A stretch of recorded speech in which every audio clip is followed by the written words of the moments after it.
Kokti Shal Horo Kebengnai Boloni Rungsrung Motha SFI ni haste tangpang Sondipan Deb.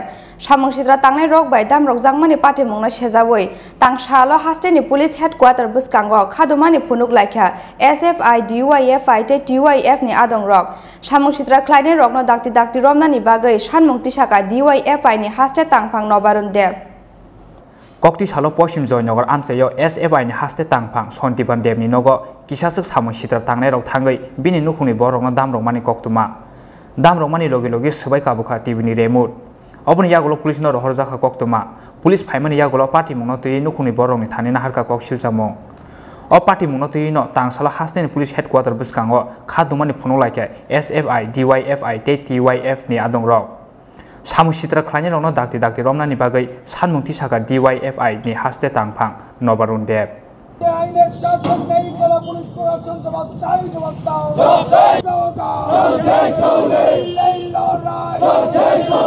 সরকার প্রতিষ্ঠার পর সন্ত্রাস একটা গুরুত্বপূর্ণ জায়গা দখল করেছে। গতকালকে রাত্রি 10:30টায় একদম আমাদের পুলিশের যে হেডকোয়ার্টার তার থেকে সর্বোচ্চ 1 থেকে 1.5 কিলোমিটার দূর আমাদের রাজ্যের ছাত্র আন্দোলনের নেতা এসএফআই রাজ্য সম্পাদক কমরেড সন্দীপনের বাড়িতে ঢুকে সন্দীপন এসএফআই রাজ্য সম্পাদক তার ভাই হচ্ছেন সৃজন আমাদের এসএফআই এর লোকাল কমিটির সম্পাদক তার খুড়তুতো ভাই তাদের উপর আক্রমণ সংঘটিত করে এবং তাদের বাড়িতে হচ্ছে নাইট কারফিউ চলছে সাধারণ মানুষ ঘর থেকে বেরোনো সম্পূর্ণভাবে নিষেধ সমাজদ্রোহীরা গোটা রাজ্য দাপিয়ে বেড়াচ্ছে সন্দীপন তার দুই ভাইয়ের উপর আক্রমণ করেছেন এখন পর্যন্ত গ্রেফতার নেই এই যে সন্ত্রাস চলছে এবং এই সন্ত্রাস এই সন্দীপন সহ আমরা দেখছি যে রক্তদান শিবিরের উপর আক্রমণ পুলিশ নীরব ত্রাণ বামপন্থীরা দিতে পারবে না আক্রমণ করছেন রক্তাক্ত করছেন পুলিশ নীরব স্যানিটাইজ করতে যাওয়া ছেলেদের উপর বামপন্থী ছেলেদের উপর আক্রমণ করছেন পুলিশ নীরব সন্দীপনের বাড়িতে আক্রমণ করেছেন পুলিশ নীরব প্রতিটা ক্ষেত্রে পুলিশ একটা নীরব ভূমিকা পালন করছে যাতে মনে হচ্ছে যে সমাজদ্রোহীদের জন্য পুলিশ ছেড়ে দিয়েছেন তুমি বাবা যা কিছু করো বলে আমরা এই যে পুলিশের হেডকোয়ার্টার আমরা জানি না কেন এই হেডকোয়ার্টার এখানে আছেন করোনা কারফিউর মধ্যে গোটা রাজ্যে প্রতিদিন আক্রমণ হচ্ছে পুলিশের লজ্জা নেই একটা সমাজদ্রোহীকে গ্রেফতার করার এবং কেন পুলিশ এই লজ্জা না নিয়ে তারা এখানে ডিউটিটা করছেন আমরা বুঝতে পারছি না আর এই যে আক্রমণ করছেন তারা বাহাদুরিটা সমাজদ্রোহীরা নিচ্ছেন আর পুলিশের লজ্জা পাচ্ছেন না যে আমরা পুলিশ আছি কি করে নাইট কারফিউর মধ্যে দল বেঁধে বাইক বাহিনী দিন দুপুর রাত সকালে বিকালে প্রতি মুহূর্তে 100-150 বাইক নিয়ে তারা আক্রমণ করছেন পুলিশ একজনকে গ্রেফতার করতে পারেনি গ্রেফতার করার কোনো পরিকল্পনা তারা গ্রহণ করেনি এবং পুলিশ একটা সন্ত্রাস বন্ধ করার জন্য কোনো ভূমিকা নিয়েছেন গত 3 বছর আমরা দেখিনি আর পুলিশের এই নীরব ভূমিকায় নিষ্ক্রিয় ভূমিকায় আমরা দেখছি পুলিশের নিষ্ক্রিয় ভূমিকায় সমাজদ্রোহীরা তারা মনে করছেন পুলিশ আমাদের সঙ্গে আছেন এখন পুলিশকে আমরা পুলিশের হেডকোয়ার্টারের সামনে দাঁড়িয়ে এই নিষ্ক্রিয় পুলিশের ফলে যে জঙ্গলের রাজত্ব গোটা রাজ্যে কায়েম হয়েছে আমরা পুলিশের কাছে দাবি করছি যে পুলিশ তারা যেন ন্যূনতম রাজ্যের শান্তি রক্ষার জন্য ন্যূনতম ভূমিকা গ্রহণ করেন একটা দলদাসের ভূমিকা গ্রহণ করছেন গুন্ডারা মনে করছেন পুলিশ আছে বলেই আমরা গুন্ডামি করতে পারছি আমরা এটা দেখছি যে যেখানেই গন্ডগোল করছেন পুলিশের নিষ্ক্রিয় ভূমিকা যেখানেই সেখানেই সমাজদ্রোহীরা সক্রিয় হচ্ছেন বলে সেখানে আমরা পুলিশের কাছে আমরা দাবি জানাচ্ছি যে রাজ্যের আইনের শাসনটা প্রতিষ্ঠা করুন এই পুলিশই রাষ্ট্রপতি কালার পুরস্কার পেয়েছিল একটা সময় আর এই পুলিশের রাজত্বেই আমরা দেখছি সমাজদ্রোহীরা গোটা রাজ্য দখল করে তারা গোটা রাজ্যে একসঙ্গে সন্ত্রাস করেন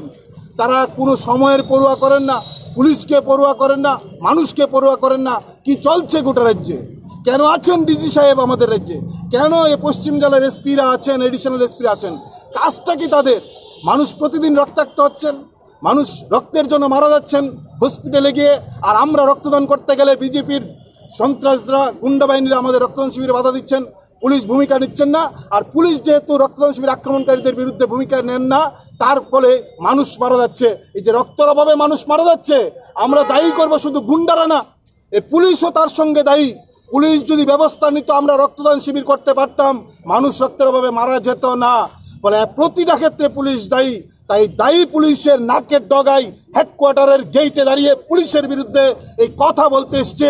নিষ্ক্রিয় পুলিশ, তাদের নিষ্ক্রিয়তায় রাজ্যে নৈরাজ্য কায়েম হয়েছে। আইন নেই, আইনের শাসন কায়েম করবে কি করবে না পুলিশকে ঠিক করতে হবে। আর এই চ্যালেঞ্জটা দিতে এসছে, পুলিশ যদি আইনের শাসন কায়েম না করেন তাহলে আমাদের রক্ষার দায়িত্ব আমাদেরই তুলে নিতে হবে। পুলিশকে ঠিক করতে হবে। মানুষের নিরাপত্তা কে দেবেন? পুলিশ দেবেন।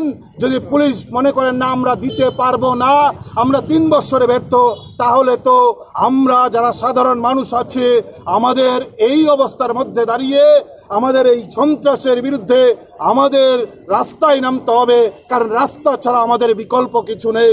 ফলে এই ঘোষণা নিষ্ক্রিয় পুলিশের হেডকোয়ার্টারের সামনে দাঁড়িয়ে বামপন্থী ছাত্র যুবরা দিতে যাচ্ছে। গোটা রাজ্যে এই ইস্যুতে আমরা আন্দোলনে নামবো। গোটা রাজ্যের এই ইস্যুতে আমরা আন্দোলন নামবো, মানুষকে সংগঠিত করব, মানুষকে বলবো সন্ত্রাসের বিরুদ্ধে পুলিশ নীরব। আসুন আমরা ঐক্যবদ্ধভাবে সব শান্তিপ্রিয় মানুষ এক হই। পুলিশ যেহেতু ভূমিকা নিচ্ছেন না, সন্ত্রাসের বিরুদ্ধে আমরাই আমাদের রাস্তা বেছে নেব, এই হুঁশিয়ারি দিতে আমরা এখানে সমবেত হয়েছি। আমরা এখানে দাঁড়িয়ে বিক্ষোভ করব। বিক্ষোভ করে আগামী দিনের গোটা রাজ্যের কর্মসূচি, আগামী প্রতিবাদ কর্মসূচির ঘোষণা গোটা রাজ্যে আমরা এখান থেকে দেব। ন্যূনতম ভূমিকা থাকলে পরেতে সমাজবিরোধীরা এইরকম ভাবে সন্ত্রাসটা করতে পারত না, এটা স্পষ্ট গোটা রাজ্যের। এবং মানুষ তো এখন পুলিশের কাছে আসে না।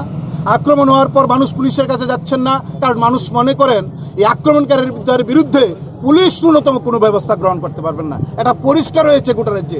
আপনি দেখুন প্রতিদিন যা ঘটনা হচ্ছে, মানুষ এখন পুলিশের কাছে যাচ্ছেন না। মানুষের যে ভরসা, বিশ্বাস, আস্থা এতদিন ছিল, এটা সম্পূর্ণভাবে উঠে গেছে। মানুষ এখন পুলিশের দ্বারস্থ হচ্ছেন না। সমাজদ্রোহীরা তো পুলিশকে মারছেন, পুলিশ ব্যবস্থা নিতে পারছেন। বেলুনিয়াতে একজন সাব ইন্সপেক্টর, 3 জন টিএসআর বেলুনিয়ার মন্ডল নেতার বাড়িতে আক্রান্ত হয়েছেন, পুলিশ কি ব্যবস্থা নিয়েছেন?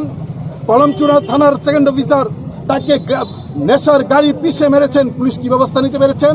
একটা না, আমরা দেখেছি আমাদের পূর্ব থানা, পশ্চিম থানার সামনে দাঁড়িয়ে কিভাবে পুলিশের সামনে হাতে হাতে থাপ্পড় দিয়ে পুলিশকে ধমকে গেছে কিছুদিন আগে বিজেপির দুর্বৃত্তরা। পুলিশ কি ব্যবস্থা নিয়েছেন? পুলিশ তাদের বিরুদ্ধে ব্যবস্থা নেবেন না, পুলিশ ঠিক করেছেন। তার জন্য সমাজবিরোধীরা মাথা চারা দিয়ে উঠেছেন। আর এই কথাটা পুলিশের হেডকোয়ার্টারের সামনে দাঁড়িয়ে আমরা বলে দিচ্ছি।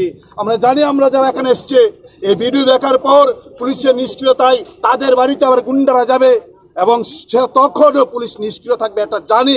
আর জেনেই আমরা বলছি, আক্রমণ হবে, আক্রমণ বাড়বে, রাস্তায় থাকবো। ওই তাদের আক্রমণে বামপন্থীরা শেষ হবে না, আরো বাড়বে। আমরা বাড়ছি, আমরা বাড়বো। সন্ত্রাস শেষ কথা বলে না, বলে জনগণ। আর জনগণকে আমরা মানুষকে একসঙ্গে নিয়ে এই সন্ত্রাসের বিরুদ্ধে আরো ব্যাপক আন্দোলন গোটা রাজ্যে তৈরি করব। রাজখর আগুলিনি সিমি প্রণবনি ককথুম চিনি খরাং।